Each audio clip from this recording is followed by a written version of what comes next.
வணக்கம் அன்பு நண்பர்களே. இலக்கை அடைய கடினமான பாதையும் தேவை. கடினமான பாதையில் பெறும் வெற்றியே மாபெரும் வெற்றியாக பார்க்கப்படுகிறது. மனுஷனாக பிறக்கிற ஒவ்வொருவருக்கும் வாழ்க்கையில் ஒரு இலக்கு இருக்கும். அந்த இலக்கை அடையலாம், வெற்றி பெறலாம் என்று ஆசை வைக்கும் போது நம்மால் எளிதாக சாதிக்க முடியாது.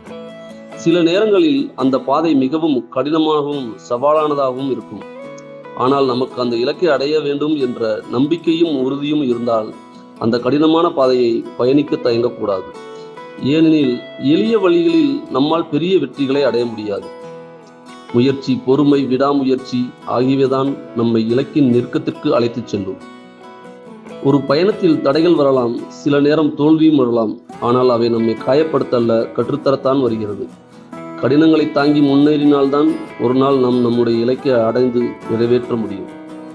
உதாரணமாக, மிகவும் ஏழ்மையான குடும்பத்தில் பிறந்த டாக்டர் APJ அப்துல் கலாம் அவர்கள் சிறுவயதில் பத்திரிகைகளெல்லாம் விற்றவர்.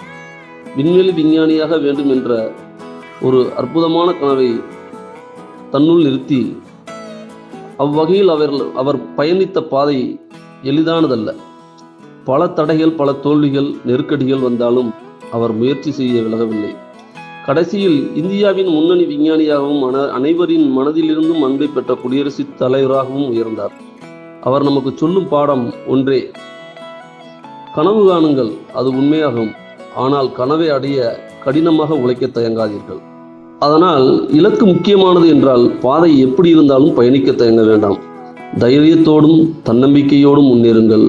வெற்றி நிச்சயம் நண்பர்களே.